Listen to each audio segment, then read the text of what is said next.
Hello, this is East Bay Al, aka Alex from Dead End Job, and my co-host Garrett. Hello, my name is Garrett.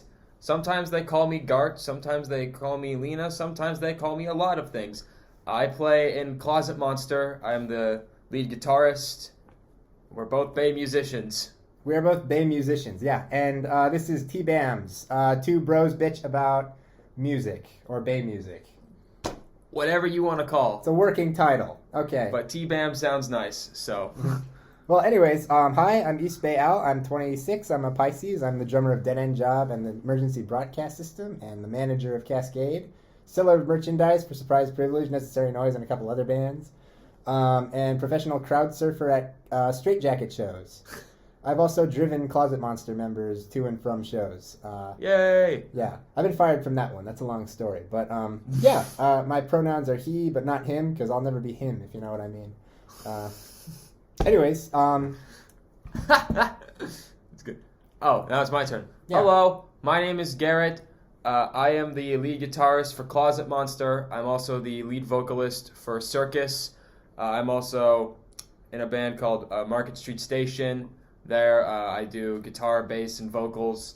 And yeah, I am also the avid person in the push pit who never crowd kills. that's not a bad resume. Yeah. Yeah, I wish I could crowd, be in push pits of everywhere. But honestly, I think you go to more shows than me a little bit. Not as much as now, but yeah, I still try to go to as many as I can mostly to support the friends and the homies. Yeah, what would you call this scene, anyways? Is it Well, I used SF, SF punk scene? I just think That's kind of generic. we've just called it the bass scene. We've just called it the bass scene. That's just kind of stuck. There's a lot of Bay scenes, though. Yeah. Would you call Santa Cruz the Bay? That's Oh, not the no. Bay, right? Nah, That's Santa Cruz. Santa Cruz is its own thing. Yeah. Technically, that's Monterey Bay, so that's Monterey, a bay, but it's yeah. not the bay. That's right. I think in terms of the Bay area, I have limits. So I think I do believe We're gonna gatekeep now. we're about to gatekeep really quick. This is Bay Area stuff. You wouldn't understand. Outside of the Bay, you wouldn't understand. South Bay stops at San Jose. Yeah. San Jose, it stops there. In the peninsula, we have all those places. In terms of East Bay, I'd say it stops either at Pleasanton or Livermore. I can't say which one. I don't know. Yeah. Once you get past Richmond, it's Bay-ish, is what I would say. Yeah, Hercules, Pinhole. I still count that. That's still you still count that, but it's Yeah. you're pushing it. Yeah. I think that would stop around that place kind of stops at Napa, and then you kind of stop there. In Yeah. terms of North Bay, I'd say it stops at maybe Petaluma. I don't know about Santa Rosa. Santa Rosa is one I teeter on. Yeah. I've never been to Santa Never Rosa. been to Santa Rosa. Who here from the Bay Area, if whoever's listening to this, respond to us. Have you been to Santa Rosa?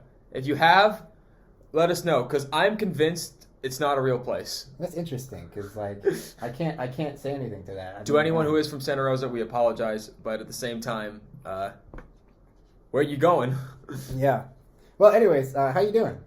I'm doing been? just fine. Times have been kind of stressful trying to manage 3 bands, but things have been going well. Market Street Station just had its first successful performance. Totally shameless plug right here, baby. Market Street. Market Street Station had a that. great performance on Tuesday. Circus has its first 2 shows coming up, one on April 21st and then one on April 28th. You should come to those. Very nice. I'll try to come to And that. Closet Monster is going to have a couple of shows throughout April and May that I'm going to try to play in, and then pretty soon we're going to have a good one last final show for me in May, and then I'm actually going to be departing from that band to focus on the other 2 projects. I'll still fill in if they need me to join in on stuff, because Mona and Annika, love you too, and Ava and Naphtha, you two are also great. All of you are lovely people, but it's becoming a lot. But other than that, life is dosh, gosh, gosh, and dosh and dosh. Gosh darn it, yeah. Closet Monster is very talented, I have to say. Like the minute like I saw you guys, it was kind of like an art house kind of performance a little bit. I don't know if that's how it started. That's kind of how we intended it to start. Yeah. Did you ever think that it would be as big as it was? Like no, I always thought we would kind of be like middle of the road bass scene band. I always thought we'd be like helping like supporting acts for big bands. Then all of a sudden we started like headlining certain venues and shows, and it's like in a really short amount of time. Yeah, it's crazy how much draw Closet Monster has. Like I saw them last Friday, opening for Surprise Privilege. They still have like just tons of energy, and just they still have the art house kind of performance, kind of like Rocky Horror Picture Show kind of vibes going, and it's really dare I say it, like WWE, and it's in that band's performance. It's really something that I always wanted to see more from just other bands. Like the performance theater, like showmanship part of a band is something I always like aspire to, and like really admire whenever I see it, because I don't see it much anymore. In that case, I think you're really gonna like Circus. You're gonna like what we have in store for that. Oh, I'm all for it. Excellent. Yeah, but that was what I noticed the first time I saw you guys, and I was like, this is great. This is fucking great. I want to see more of this. And that was that by design, or that was I wanted to have like interactions with the audience. I wanted to make people feel at home. I wanted them to feel like they were having fun, and even if they weren't moshing or just genuinely enjoying the music even, I still wanted to make sure people were just having a good time. I wanted to make sure everyone was having fun, and also just, listening to the music that we were producing. And I think a lot of that comes from the fact that we just really like playing together. When we get on stage together, and that's something I think I'm going to miss a lot. Yeah. When I stop playing as many shows with them, is just that feeling. I mean, I feel that way when I get on stage with all my other bands, but just something with those girls, with us, whenever we get on stage and we just like make eye contact and that song starts, it's just nonstop. It never dies, and until we end it, and when it does die, we make sure it goes out with the biggest explosion possible. Well, that's how I like to think of it. I like to think of this as watching a fuse, like watching a giant fuse of TNT. Kind of like in Minecraft. You know how when you were a kid and you'd play Minecraft and you'd line up all the TNT and it would go to this big giant ball of TNT? That's how I imagine Closet Monster's show went. They'd start, you'd light the fuse, and then they just keep going, exploding, and then finally get the last and then knock everyone on their asses. And that's what we set out to do, and I think we're still doing a great job at it. That's a good way of putting it, actually, because like I feel that like kind of in a lot of the shows that I play, when it really gets good, you feel like a bunch of explosions, like miniature explosions here and there, like around that you connect with the other members of the band who are also having explosions, and that's kind of the vibes of all playing in time, like simultaneously in the same time frame, in the same kind of metronome tempo. Yeah, it's really, you can't really explain it, because it's just something you feel deep inside. And I know exactly what you were saying about when you have like certain band members that you just connect with. It's really special to find that, and that's kind of why I do what I do, because I'm kind of obsessed with that feeling. Same. That's why I'm in multiple bands too. Exactly. I mean, I get that. I love that feeling. I had that same feeling with my bandmate Dar in Market Street Station. That entire night, we just kept looking at each other like, yeah, we got a good thing going right now. There was just something that you just can't match, and I felt like that every time I got on stage with Closet Monster, and we still try to keep that to this day, and we hope to keep it forever. It's like I hope they can. Yeah, it's like a drug. it really is. You get high on it. You just, man, I want more. Exactly. Let's have another show. Mm-hmm. Yeah, let's play in a parking lot. Let's play in a Chinese restaurant. Yeah, that's what this March has been kind of hard for me because I haven't been performing as much.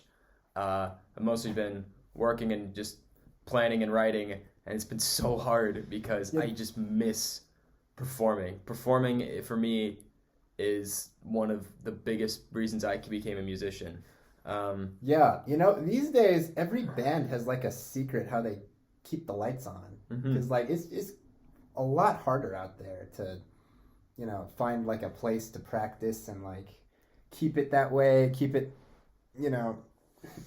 a acceptable practice joint, and everyone just has to find time somehow from their jobs, from their dead end job, from their day-to-day lives, from school, and everyone has to find that perfect time where they're available, and then practice, and then figure out book a show, and just every band. It's not easy. No, it's not. It's not easy. It's a hard thing that we work for, but we do it because we love it. Yeah. And I think that's another reason why we call it a day job or a dead-end job, is because we do that for the money. We don't do this for the money. I mean, let's be serious though. It'd be nice one day to do it. Oh, it would be lovely. For the money, to get paid. But as of now, I'm just doing it because it's just something I love to do. You put it the best way. It's like a drug, but it's just the best kind of drug because it doesn't kill you physically. Well, not directly. Yeah. Yeah. Indirectly, there's a whole bunch of ways it can kill you, but not directly. That feeling sticks with you and is only positive. Playing to a bunch of people and just having them run around in circles like psychopaths. Exactly. That's why I do it. So I can. That's why I drum. Why I do. Yeah. So that I can have like that one day, that those shows, those special shows where everybody is just out of their fucking minds, just going at it, losing control. Because like, don't hurt each other though. Please don't. Oh yeah, don't hurt each other. But like that feeling when it's like the whole outside world just didn't matter. For like 30 minutes, everyone just lost it and they forgot about that. And that's what I want. That's what I want to give to the wonderful people of this scene. Every chance I get, and it hits different when you're a drummer, because like you're just hitting things and you're just keeping the time and you're just hitting stuff really, really, really, really fast, and everyone just feels the vibrations of exactly when you hit, and it's cosmic. It's like a cosmic drug. I want more. I want to play a show right now. Let's play a show right now. Yeah, absolutely. Yeah, I'm sorry, but that's the feeling. I can't attest to being a drummer like that, but I can totally speak on behalf of someone who listens as a listener as well. Yes, that is absolutely true. Drums, in my opinion, are the most important thing to making a successful rock band, specifically in that mold. I mean, yes, you can be the most virtuosic and amazing guitar player. You can be the next Eddie Van Halen. You could be the next Geddy Lee when it comes to bass, or the next, like, any vocalist ever. Flea. Yeah. Or like, who's a good vocalist? I just thought Attila from Powerwolf. You could be like just the most insane vocalist, but if you don't got the means to back it up, if you don't have the power behind with the drums, then that backbone. It just sounds kind of off. Exactly. Yeah. Without the drums, it's that's why it's a team sport, really. Like being in a band is kind of like everybody depends on each other to, get that perfect sound that just blows everybody away. And if one part is like, y'all cover for each other. Exactly. Like on and off the stage, actually. Like it's kind of like a family. Now that you mention it, bands that do it for a living, like there's an unspoken bond that's just. Ugh. Exactly. I want to eat that unspoken bond. That's how obsessed I am with it. Yeah, exactly. It's tasty. That's why I do it. I keep saying that's why I do it, but I keep finding more reasons. That's why I do it. There's so many reasons. There's so many reasons to do what we do because it's just intoxicating, that feel. Yeah. You know, being in a band for, as long as I have, and yeah, a lot of people escape into it. A lot of people don't have families to go back to, and they put their everything into it, and that's usually how bands get really famous because like there's nothing to do. They just become nothing but talent, and they just hone that talent for their entire lives, and then like one day they're 30 something, and somebody with money is like, oh my god, that guy is insane. I have to like throw money at that guy. So people like, and then it goes from there. But yeah, in a way, like in a way you hone your talent by, you don't have to, nobody has to pay you a dime to do it. No. Because it just feels so good on its own, on its head. That's why I think we risk like life and limb. I know that's putting it dramatically, but we risk a lot. More drama. When we do these DIY shows, just because we want to give something back, but also because we just need to feel alive, so to say. So, I mean, right now, I'm putting on these 2 DIY shows for Circus, and I'm putting on one with Van Gozier, and you just ask yourself why, because it's so stressful, like wondering who's going to bring the kit, how's the generator going to work, who's going to bring the power strips, who's going to bring the PA, and then even if it's just the shittiest sounding thing, everyone's there just because they want to hear music. They want to hear the things they want to hear. They want to escape the hardships of the world that we're in right now. They want to escape the pressure that they feel every day just for being alive and just let it out. And I think that's why another reason to why we just do these DIY shows all that the time. reminds me of something. I was at the first ever shit show in the park, which is where usually the band Surprise Privilege puts on a performance in the middle of nowhere, like a generator, a drum kit, and they just play in a park. I was at the first one, and it was spur of the moment. The venue closed on us, so fuck it, we'll play at a car battery, and we'll play in a parking lot. And there was nobody but like a couple homeless people here and there. And they loved it. And that's all you needed, was just a bunch of people just, oh man, what's that? That's groovy. And it was, that's how that whole thing started. That's how this whole scene that, propagated. It was just a spur of the moment thing where it's like, you know what? If nobody listens, fuck it. This is going to be fun.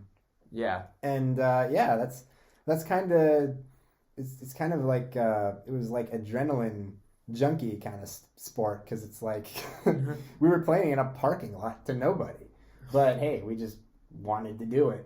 Right? So, absolutely. Yeah, that's kind of the magic of music, Yeah. It's just vibrations. But hey, you do it for ourselves. Absolutely. For the most part. What would you say? What do you think of like the bass scene now? Like. Well, that's a loaded question because like it's the scene that I know has been around for like 3-ish years. It's changed hands. It's become different. It's had different bands at the forefront. It's had different sounds at the forefront. Mostly, I'm just around to stay friends with the friends that I made when it started, and honestly, just be on the lookout for more up and coming bands. Honestly, it's kind of quartered itself into like, camps. It really has. Yeah, and you're in one camp, you're in another camp, and you might hate this guy, you might despise this band, you might be okay with this band.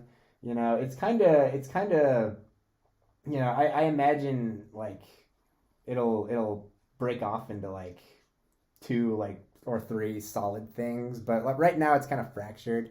I don't know.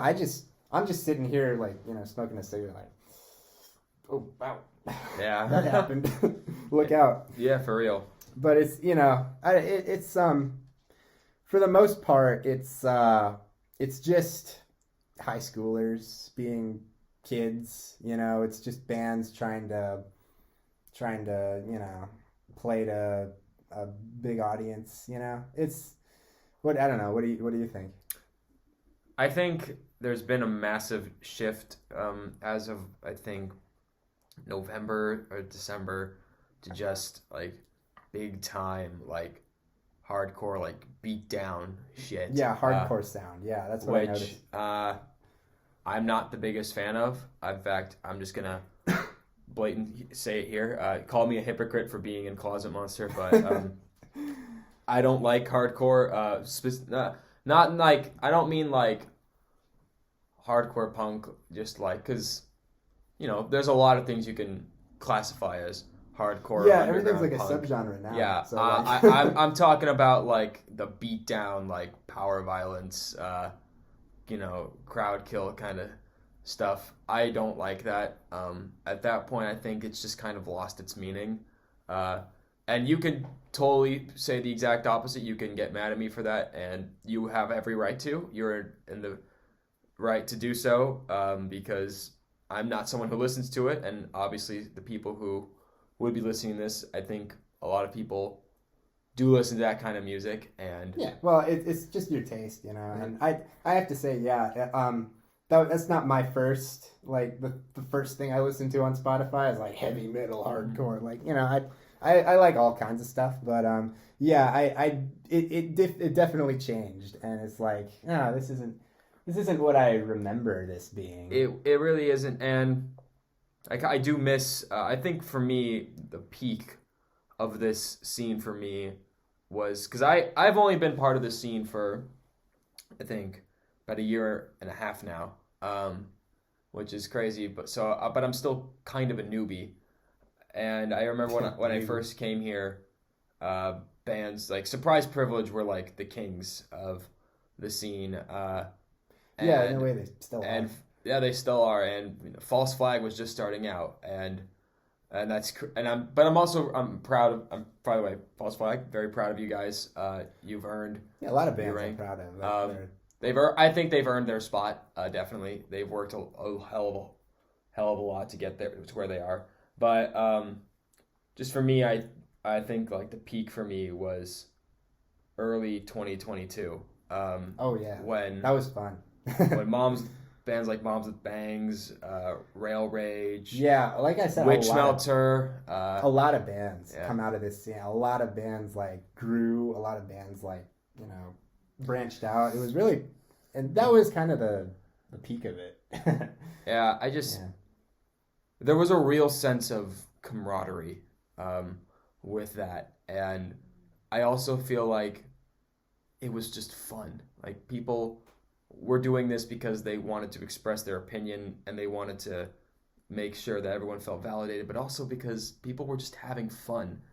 It was probably some of the best memories I think I've had with that, just because of how fun I remember. I always remembered coming off of the stage or leaving that show with just like the biggest smile on my face, because it was just good old-fashioned fun, and it also made me feel like we were doing something good, especially like with Rocks Against Putin and the shows to help out friends, raise money for NorCal fires. Like, we did a bunch of cool stuff, and then I don't know what happened, but I just feel like that's all kind of gone away. And the scene became fractured. To your point, like in early 2022, that was when we played at the Phoenix, right? That was such a great show. Yeah, that was a great amazing. night. It was such a like good night. again, it was like just bands just randomly meeting on the same like set list and just like nailing it and being friends. Like Mm-hmm. like yeah, like I've met so many bands that I'm so glad that I met Same. during 2022. I like Straight Jacket, like Love you guys. my best friends. I love you guys. I Like, love they're Straight Jacket. so good, and They I'm are. so glad that I met him through this scene because it's just that's exactly what I mean. Like you just meet people through this scene, Uh-huh. right? And it's really special when you find people that you connect with. Really, it really Yeah. is. That's what being in a scene is all about, honestly. It's yeah. That's how the old heads did it. Like we're Uh-huh. kind of like the old heads now, like but the old heads, like Yeah. like that's how Green Day, Operation Ivy, and Rancid started out in Gilman, like in the same area. They just went to shows and met people, right? They did. Oh, you're in that band. Yeah, I'm in that band. You're in that band. Oh, awesome. Yeah, you want to hang out? Awesome. And I love that. Well, I still love that. It's just, it hasn't been as prevalent lately, but, Yeah, things change. Everything Things changes. change. Everything evolves. Branches out. Just it warps itself into something it's not. Scenes are people. Yeah. And people change and people grow and it's everything's gonna be kind of like how Gilman was in the '90s. Everything's gonna become unrecognizable in 10 years, and then in 10 years after, it's gonna be unrecognizable from that. Mm-hmm. It's like it's crazy how everything just sort of spirals out of control and into time, into the void, in the interstellar. Yeah, exactly. Matthew, that's a cool movie. That's a great movie, yes. Yeah, My girlfriend recently showed me the that. fifth dimension, I know. time, alternate Ooh, realities. wee, Have wee. you ever thought like, if you never met like Closet Monster, you'd be in like something else, like, because like Yeah. the story of my old band to Dead End Job, it was like 1 in a million. Honestly, is like crazy how, but like have you felt that at all? I felt like I would have formed a different band because I'm not going to lie. I didn't, when I first came to SF, I didn't have any intentions of forming a punk band. I wanted to form just like not like a classic rock band, but maybe like a hard rock band or something like that. But after finding the bass scene, I remember the first bass scene show I went to was at the bottom of the hill with Moms with Bangs, Failsafe, Surprise Privilege. It was one of the best nights of my life. It was Bottom of the hill. It was such a great night. I met so many people that night, and it was a great show. And then the week after that was even better, and that was Control-A-Palooza. I met so many people that night. That's where I first met Annika. That's where the seeds were planted. Look at that. The secret origin of Closet Monster. And that was just, that was so great. And also, I just moved up to college and I was just starting out all of that. And I just was noticing there was a lot of things going on in media. Because in case you guys didn't know this, I am a queer. I am bisexual. I'm also gender fluid. Awesome. And just seeing a lot of... So it's not an act. It's not an act. Closet Monster. Okay, good. No, it's not an act. Good. That would be false advertising. Yeah, you it were really a Closet would. Monster, and you were like. Turns out white I'm kids. straight. Yeah. that would even be- as a joke, it hurts to say. Yeah. But I just saw a lot of things in the media that just hurt to see it. And I thought to myself, okay, well, I'm in a scene that have people my age raising their voices out for something like this.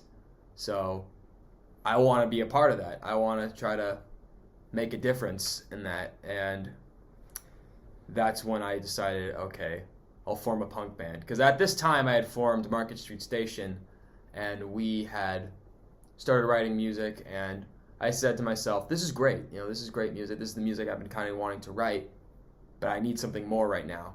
Because also, at the time, I just kind of felt like, the world was kind of stacked against me. Mm-hmm. We all feel that way. We all feel, exactly. We've all felt especially that in this way. economy. Yeah, and I just needed something to unleash that in like a healthy way. I needed to unleash that rage, because you don't want to go your whole life just being angry at everything, because that's just not the way you want to live. You want to live it in a way where, you know, you try to be as kind as you can to others, but when you need to raise your voice, you got to do it in a way that people can hear you. And punk is loud, and I'm a loud person, so I thought that was a good mixture. That's why it's there. The first person I met when I formed Closet Monster first was Annika, but the first person to sign on board, like, passionately, was Ava. Ava, our original rhythm guitarist. She was so passionate about this. She and I, like, we stayed up for hours on FaceTime talking about image, what we want to do. Then Annika saw the post I made, and she said, I want in. And we originally had Cole Pepper from Control on the drums. Oh, really? And then he had to drop. And then right when he dropped, we had our first gig booked, and we didn't have a drummer. And a week before I came back, we found Mona. Annika found Mona. Wow. And she is like the most, like the most adaptable drummer in this scene. Like, Mona she's in, is like, so many fucking bands insane, and will like pick up on your band after like a week. Mm-hmm. Like, I know that. Like, I know. she's insane that way. Mona is fucking insane in the best way possible. She is an incredibly talented musician. Oh, incredibly. She is underrated as hell. She, in my opinion, she is the best musician in this scene.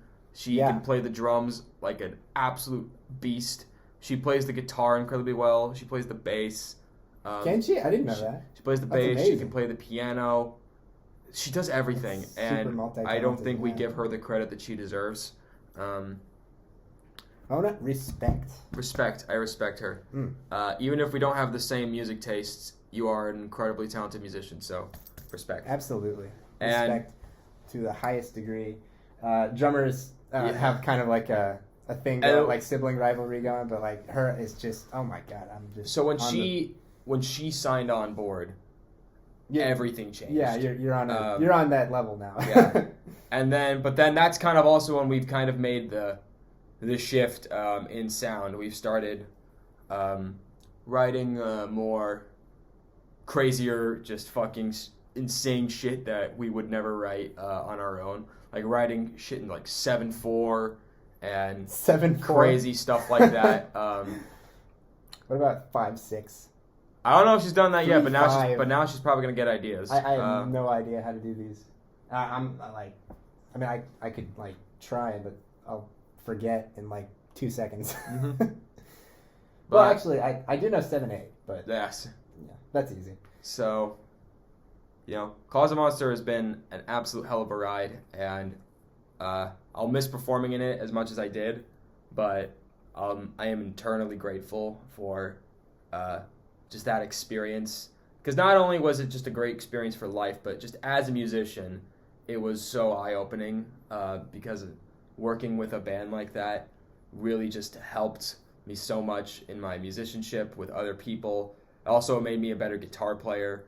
And you are a great guitar player. Thank you. I've seen that. Thank you. It's like, wow, this is awesome. Mm-hmm. Like every time I see you guys, it's like, wow, like there's like a new guitar lick, new drum lick. It's like, wow, you guys are talented. I'm talking about myself too much. How did Dead End Job come to be? Well, Dead End Job was a lot more working class kind of. We met at, guess where, our Dead End Job. I met Octavius at washing dishes at a French restaurant. Oui. Yeah, it's not it's not there anymore. It got bought during COVID, but yeah, the owner was like really like over the top French, and he gave me really good tips, and it was like, oh man, that's a good gig. I need to have that job. And it's like, that's how I met Octavius, who was a prep cook at the time, I think. He said he said this thing about knowing a band in Boston off the cuff at some point, and I was like, well, I had just left my old band, and I was like looking for a new one, and I was like, this guy knows I need to be in a band with him. So yeah, that's how that happened. And he met Colin through Facebook, and also like 3 other guys, but they didn't show up. So Damn. yeah, when we all met, it was just him, Colin, and me in some run of the mill shed in Richmond, and we played just 3 songs, and you're like, this can work, this is good. This is like, it was like Pressure and Philosophy and other songs we don't play anymore. But yeah, that was a good start. And then let's see, that was in August of 2018. So we've been a band for 4 years now, which is a long time. Like that's pretty good on average. Yeah, it is. Then we were looking for a second guitarist for a while, and we found this guy called Miguel, but he was a nurse and he could never, in the healthcare business in America, you never really have time to play shows. So so we became a 3-piece after a while. We've grown really slow, but very surely, like very steady growth with this band, because like we started playing house parties and never really knew how to get onto actual venues. Well, that actually our first gig was a open mic at the Cornerstone. Oh, which damn. is kind of like, it's almost like surreal to think about, because I don't think they would ever do that anymore. But for some reason, like one day on like December 2018, they decided, hey, open mic night. And there were only like 2 other rock bands. Everyone else was like a guy in their guitar, a girl in their guitar. But yeah, we closed the whole thing out. So yeah, we played at the Cornerstone. Haha, take that. Surprise privilege. False flag. You're not the first ones to do that. We were the first ones to do that. The OGs. We played at Cornerstone with an actual drum kit. Yeah. That's how old we are. We just for like all of 2019, we just played bars, anywhere that'll have us. Anywhere and everywhere was our mentality. That's when we met Surprise Privilege at a place called the Honey Hive Gallery, and that's not there anymore. COVID kind of destroyed that. Took a lot of our money too, because they tried to come back with a what are those Kickstarters? I don't know. Those failed. So they basically said, hey, we need money. They took our money and then ran. They're gone now. They shut down. So kind of scummy. But again, it's about who you meet. It's about the bands that you're friends with. So like that's how we met, and that's how we sort of started this whole scene. That was that's kind of how we've just sort of chugged along. This band just is that band that everyone sort of knows. It's like, hey, you're that, Dead End Job, that band, that band. I played, over there, honestly, we're a 4-piece now, because we found Kyle from Failsafe, and originally that was a decision to we were going to open for Kenny Hoopla. Wow. And that was a big deal, because he was kind of like Travis Barker's like project for a while. And so now he's kind of like a big deal. And he asked us to play in Sacramento. And so Colin was like, well, I'd kind of want a second guitarist for this one. And Kyle was the best. He's the best guitarist that I know in this scene. He's like insane. We asked him, and we hit it off, and now we're a 4-piece, and so now we're let's see, we're a Dead End Job is 1/4 soda pop twink, 1/4 dumb dad metal, 1/4 fuck you punk rock, and now it's a quarter Failsafe. It's honestly the stupidest idea we've ever had, because you'd think we'd all kill each other after like 20 minutes, but insanely we've stayed together for like 4 years now. We're kind of like, what do they call it? Wandering Knights. That's how I would describe my band. we're we weren't asked to any of those restaurant gigs. We're too punk for the pop crowd and too pop for the punk crowd. You know, we like to experiment occasionally with like, you know, just weird like, you know, like just weird ideas like combining soft rock with like ska or Oh yeah. you know, just like combining metal with you know, Taylor Swift lyrics. It's like we just have weird ideas like that. And honestly, like all four of us, I love that. yeah, all four of us, we just have really weird like chemistry because we're all in a perfect circle. We all just sort of connect, you know. And any one of us is like good, like, you know, okay connection, but like as a whole, it's kind of weird. It's like a weird science experiment. And yeah, I don't really know how else to put it. Like what's your opinion on Dead End Job? Because I've never really asked anybody. I don't have the guts to ask anybody how, you know, how you think of our band.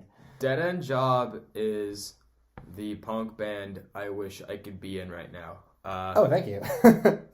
I guess... Okay, I love Closet Monster. Mwah, mwah, my babies. I love them so much, but I do too. With the shift we're making, they want to follow that hardcore. They want to kind of go down that route, and I'm going to be honest, I don't really want to. But I don't want to, that's why I'm kind of stepping back, because if they want to do that, I want to let them, because they should have the choice. Yeah, because well, it's all give and take, you know. Yeah, exactly. Being a band is just, you know, dealing with personalities, right? Yeah. Also because Annika has one of the best, and you can quote me on this, the best hardcore vocals in this scene. Oh, yeah. Annika is fucking incredible at screaming. Yeah. She is so good. You never expected from someone with such pink hair, but like, it's just and absolutely... She's also very good on bass. People need to respect that. She's an incredible bassist. She's really good at bass. And screaming, and playing bass, and screaming. Annika's just really cool. Yeah. But Dead End Job is the kind of punk that I want to be making. One, it's something that people will listen to because it has that energy, that fuck you, get out of my face, but also that like some kind of like at least a little bit thought provoking, but also you know, it's like you walk that fine line between. This is what I love so much about punk, is that you can walk that fine line between just stupid, dumb fun and like really thought-provoking shit. Oh, good. Well, we're doing something right then, because that's kind of the idea. It's kind of the idea of being like how you know how Norm Macdonald would always like he would portray himself as like an idiot, but then he would like say like really thought-provoking shit. Yeah. That's kind of what we're trying to do. It's like we're that's because nobody listens to you if you're preachy. You know? Exactly. That's why I formed Circus, because I wanted to have the image of something completely stupid. Like when you see spoiler alert, when you see us, we're gonna be dressed up in like full like ringmaster outfits. There's gonna be big makeup. I'm literally going to hire 2 dudes to stand off to the side and just have cans of spray paint and lighters and just blow fire for our set. Wow. Just because I want it just to be fun. I just want people to be like, whoa, that's cool. But at the same time, I wanted to write something with, you know, meaning that will get people thinking and coming back for more. And then, you know, just have that stupid kind of, just fun. It's like Kiss. It's like Kiss. That's a perfect example. Except, I think Kiss is a bit more dumb fun. Yeah, well, when the budget gets bigger, you should you know, have like a bass guitar that has like a flamethrower on the end. Oh my god, I will literally kill for one of those. Yeah, like Kiss, exactly. That's a perfect example, because like they're exactly that kind of like glam rock kind of a parody, but not really. You know, it's like really, you know, hardcore, but also really melodic and really cool. You know, anyone can listen to Kiss. Yeah, that's it. That's what I was thinking of when I thought of that. When I thought even the name Circus. That's kind of like a similar kind of. Kiss and Ghost were the two biggest inspirations. Actually, no, three. There's three really big inspirations for this band: Kiss, Ghost, and Powerwolf. Ghost, and Powerwolf. I just recently saw Powerwolf. They were fucking awesome. Oh, awesome! And I want to have something kind of like that sound of that big operatic sound. Yeah. But something with the look and the vibe of something like Ghost or Kiss, and that's what this is going to be. So look out for that. That's going to be fun. Awesome. Yeah. And those are our bands. So yeah, go follow them on Instagram. Dead End Job and Closet Monster and Circus. Oh, and also and Market Station. I am also in a band called the Emergency Broadcast System, which is honestly really similar to Dead End Job in terms of its sound. It's a lot newer, so we don't have too much out right now. But yeah, it's kind of the same kind of, fuck you punk rock, and also just weird ideas that come from liking. All kinds of music, really experimental stuff. And and I also fill in for Cascade, which is also a cool band. Hell yeah. I love Cascade. Then you might be playing with us on the 28th. Oh, really? Because Cascade's playing with us. Oh, awesome. All right, what's next? What we get? Transition. There's going to be a cool transition here. Who inspires you? Who inspired you to play music? Period. All right, bands, individuals. Bands. So this is I always love talking about this. The person who inspired me to play music, hands down, were both my family. That's a good specifically my brother and my mom, but most importantly my dad. Oh, good. My mom and my brother were huge supporters because my brother is a musician as well. He's a classically trained violinist, and he is an organist as well. And he he's just getting his master's right now, and he's going to be teaching college level music history. That's not a walk in the park. You got to be talented. He is really talented. He's incredibly good at that. My mom is a kindergarten teacher. She's one of the most patient people on earth, and she's really good at what she does, and she has been very supportive. She was very hesitant. She still is about me being in Closet Monster. So, truth be told, I think she's kind of happy I'm taking a step back. But she thinks Annika and Mona are really cool. They are cool people. So that's a good, It's like she wasn't joking when she said that to your guys' faces. That's fine.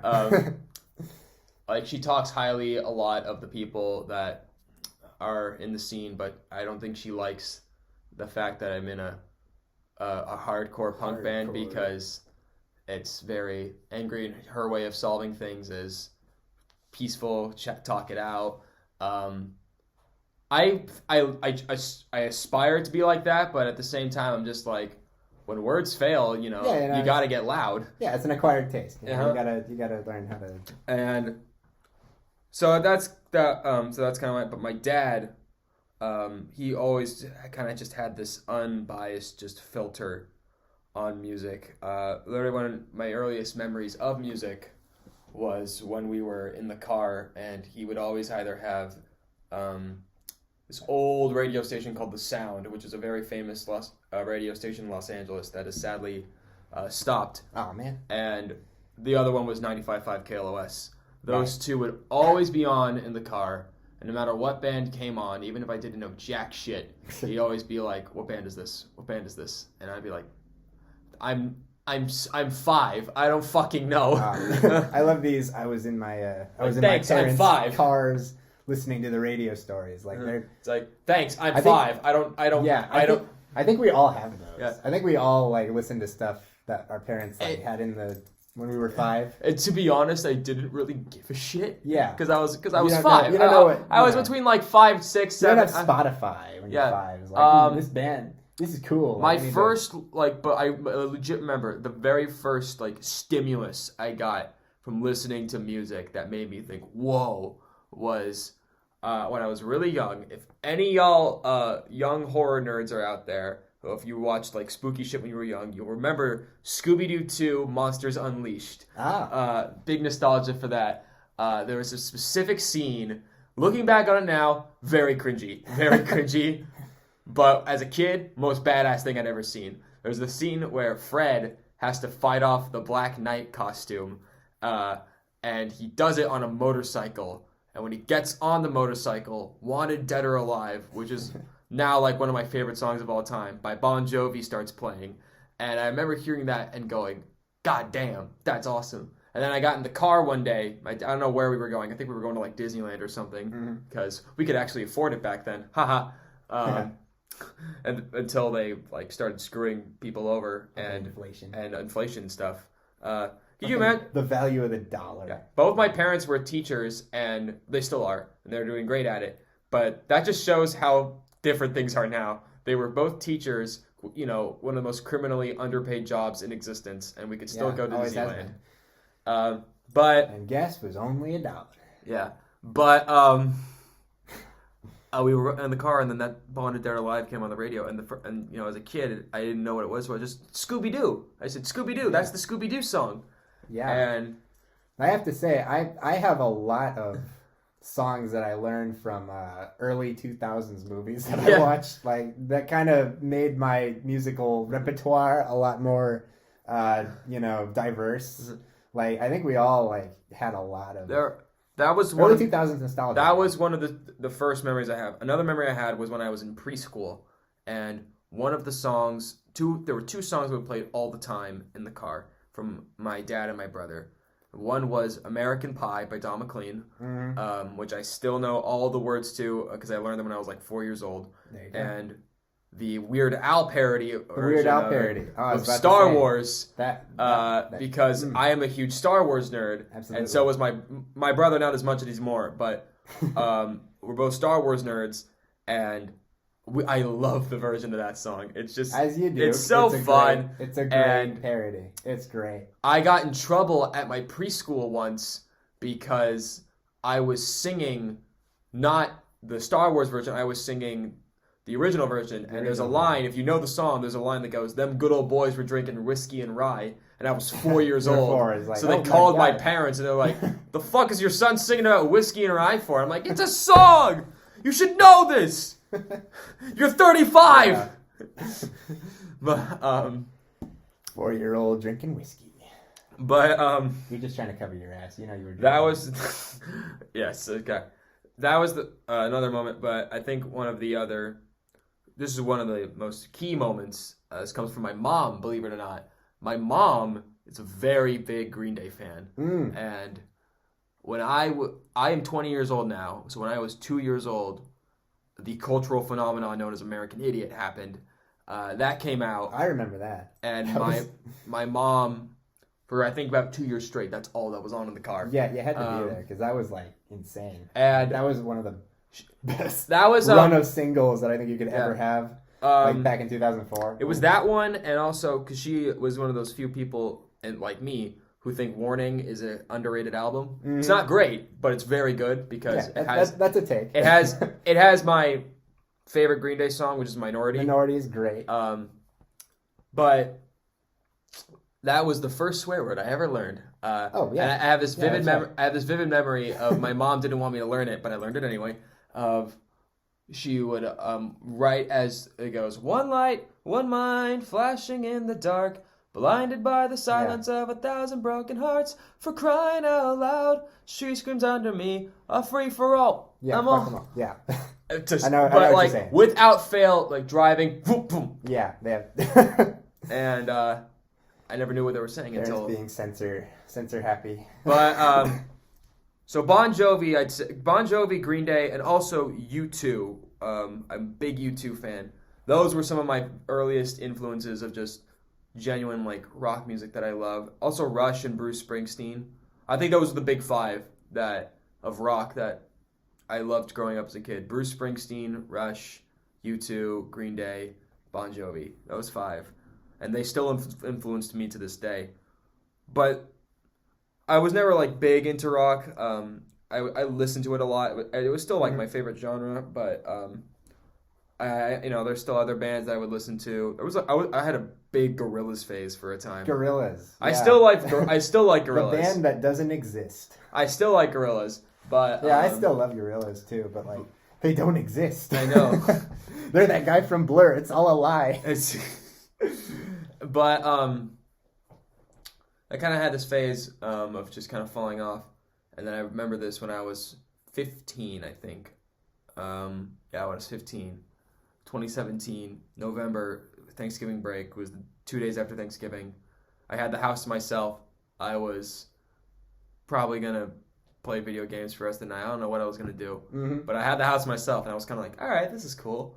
And my dad came home, and he said, get your things. We're going to see Guns N' Roses. Ooh. And I was like, damn. Okay. I didn't mind because going to concerts with my dad is like a thing that we do. That's one of our pastime. It's one of the. That's a great pastime to have. Yeah, that my dad and I always do, and I'm very glad we still do that. Wow. But not all parents like have like tastes that like connect. So like you. My dad's a big sports guy, so I can't really connect on that because I am a. Oh well, I'm a fag. Yeah, well, I meant from like music taste. Yeah. It's usually like generational riffs or like there still is. But that's really special if you can have like a parent that you really connect the same music with. There still is kind of a generational riff, but not as much because I get all of my big music tastes from him. Oh, good. Well, that helps definitely. In terms of music, in terms of whole family, quick little tangent. My brother and I bond over classical. My mother and I bond over musical theater and Green Day. Mm-hmm. My dad and I bond over rock. There you go. It pays to have a diverse musical taste. And but I knew Guns N' Roses. I didn't know many songs. I just knew the big four: November Rain, Welcome to the Jungle, blah blah blah. I like Changes. No, wait, no, Patience. Patience. Such a good song. Yeah. But Chris Cornell covered that. Oh my god, I love beautiful. God, it's such a good version. Yeah, Guns N' Roses.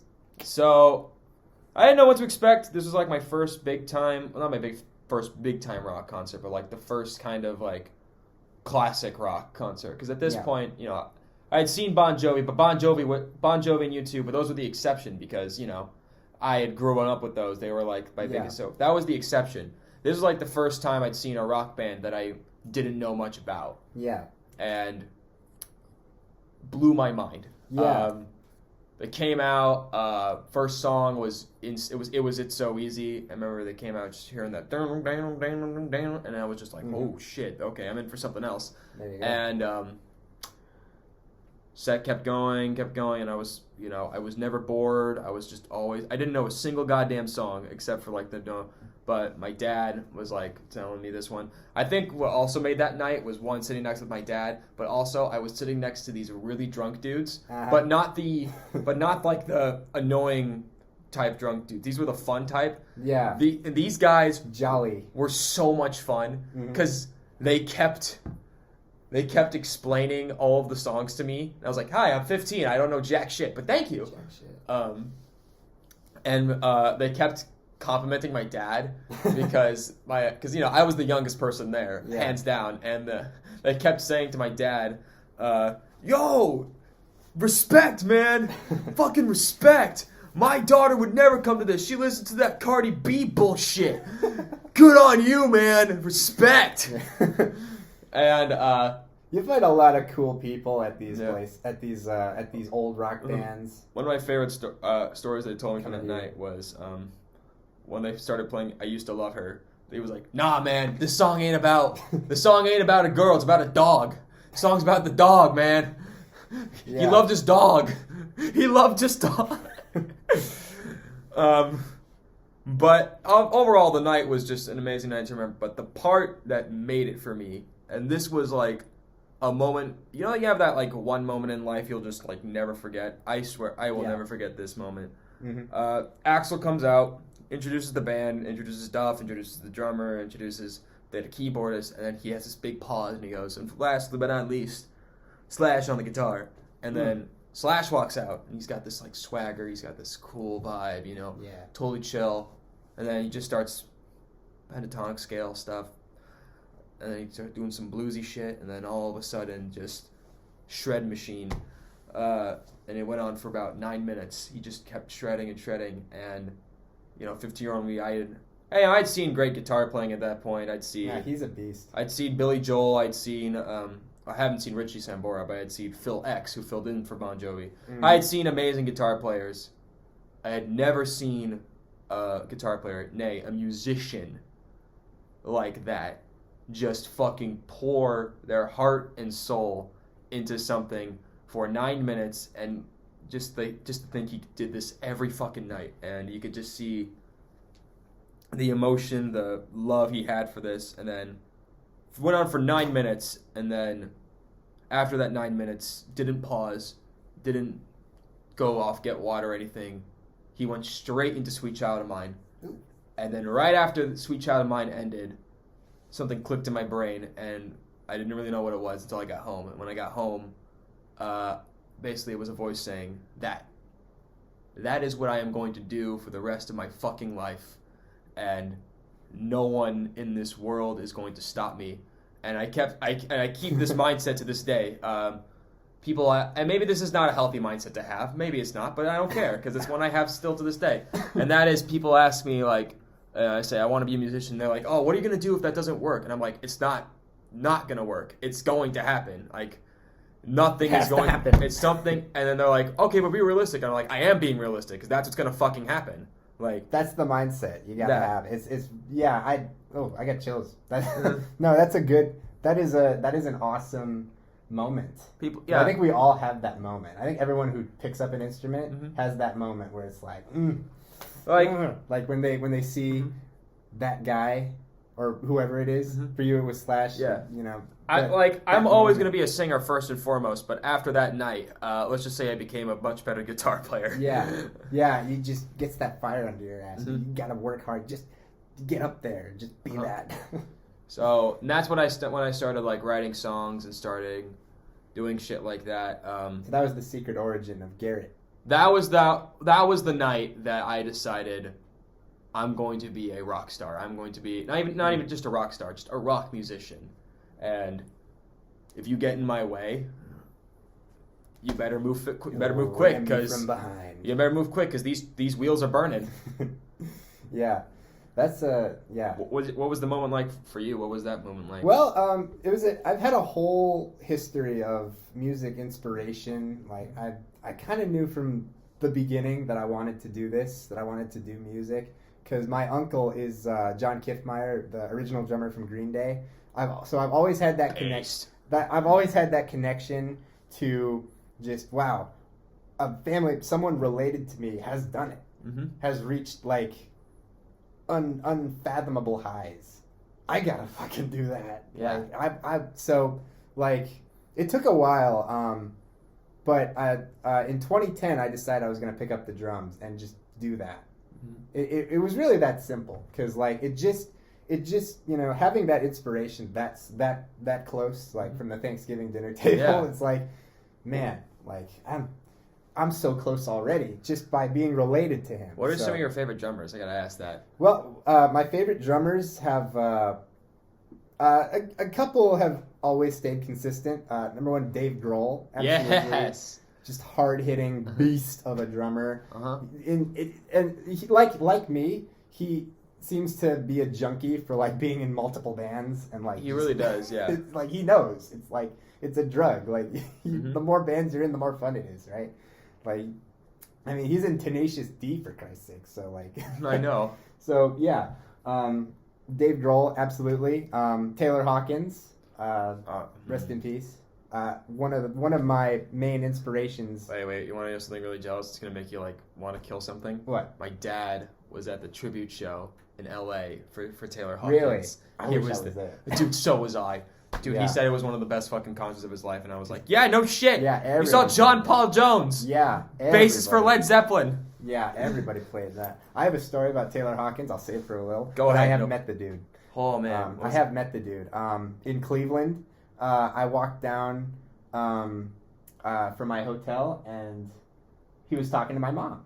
Whoa. And I took a double take and I was like, what the fuck? Then I walked up and my mom's like, oh, here he is. And he basically said, hey, your mom told me you're a drummer. And I'm like, I for sure am. Hi. And he's like, that is so rad, man. That is so beast. And so he gave me a fist bump, and that was it. It was that simple. But we're gonna have to pause. We're gonna transition. Can we transition over to the counter because my laptop is running out of juice? Oh, okay. Yeah. Strike this from the record. We're gonna cut here. We're gonna pause here. Okay, we're back. We've transitioned to the counter because my computer was dying. I'm in a new place now. Wow, cool. Yeah, Taylor Hawkins always has been a huge inspiration of mine. The Foo Fighters are great. I loved Ringo Starr and Dennis Wilson growing up. The Beatles and the Beach Boys were what my parents force-fed me as a kid, other than the Shrek soundtrack. That was also something that I internalized and took it. I just have a lot of Shrek soundtrack. Smash Mouth is in your veins. Smash Mouth is in my veins. Like from minute one, it's like, you know, that's who I am. But Ringo Starr and Dennis Wilson are underrated inspirations of mine. They played the drums the correct way. Not like you're actually not supposed to play the drums like Travis Barker. You're supposed to you're supposed to play to the song actually, which I never follow, by the way. I'm always playing like Trey Cool and Travis Barker, but it's more fun. But you know, you got to respect the OGs, the old heads, Ringo and Dennis Wilson.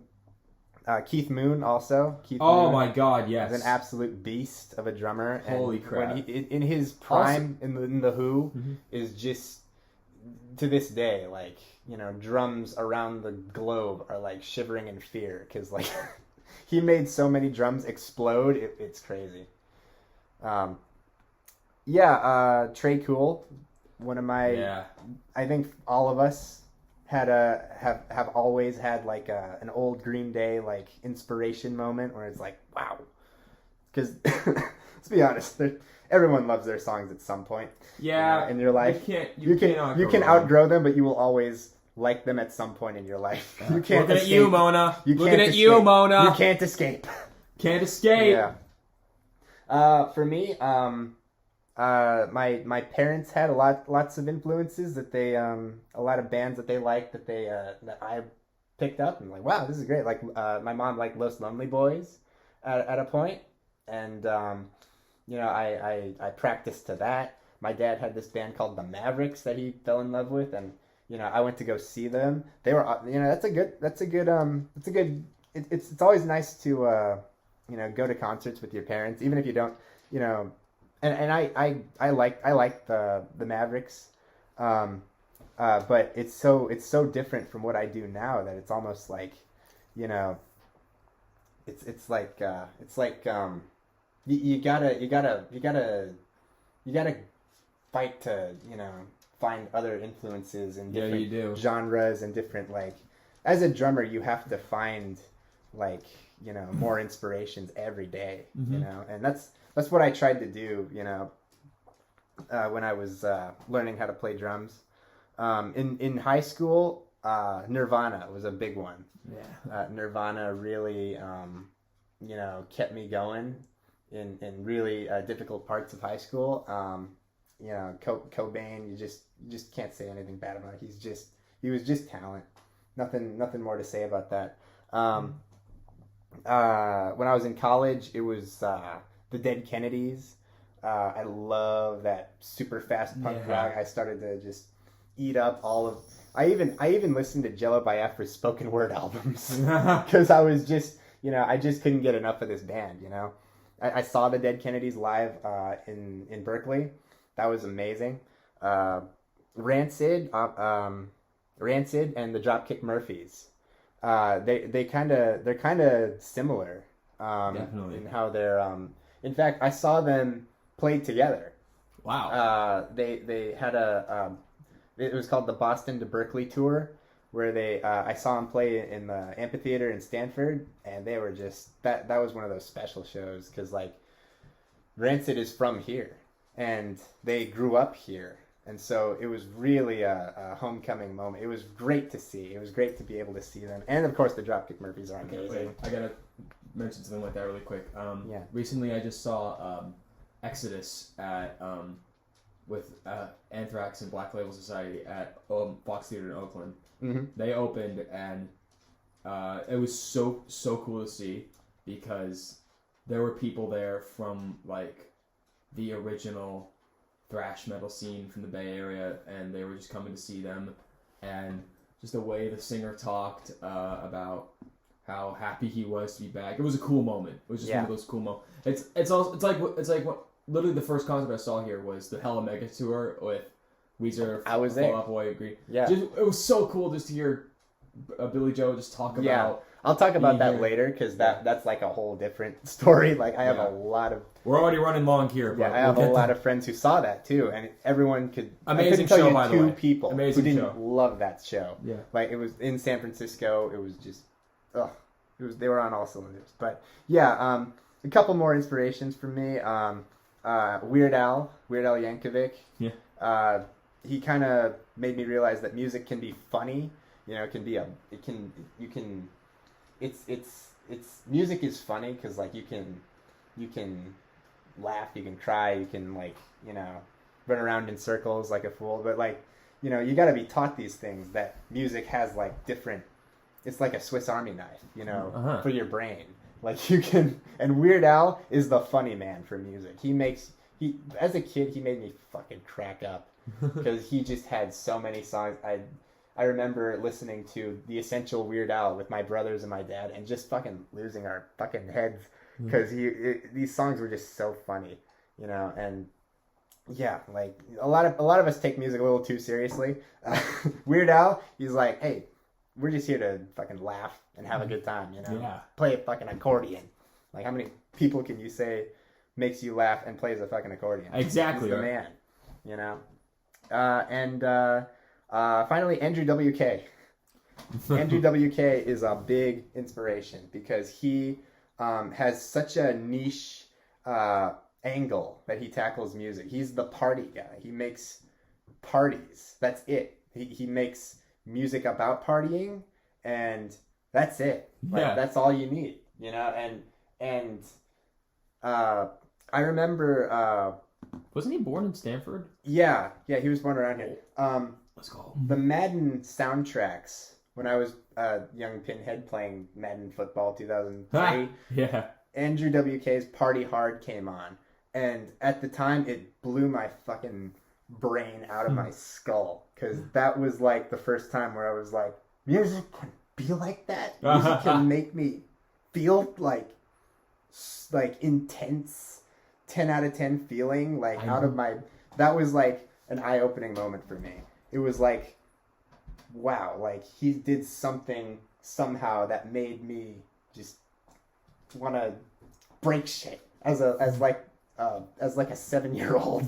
It was like an out of body experience, and that I think more than anything was my moment where I was like, I have to do what he just did. Yeah, like, I have to be a rock star. I didn't even know what a rock star was at that point, but I was like, I have to do that. Yeah. So yeah, that more or less those are my inspirations. Beautiful. All right, We're gonna call it there. I think we'll call it there. That was really cool, and I enjoyed that. I hope you enjoyed it too. Subscribe To wherever we're Please like, comment, and post this. subscribe. Yeah, please like, comment, and subscribe because one like equals. I don't even know what we're gonna put this on. One platform we will put this on. Yeah.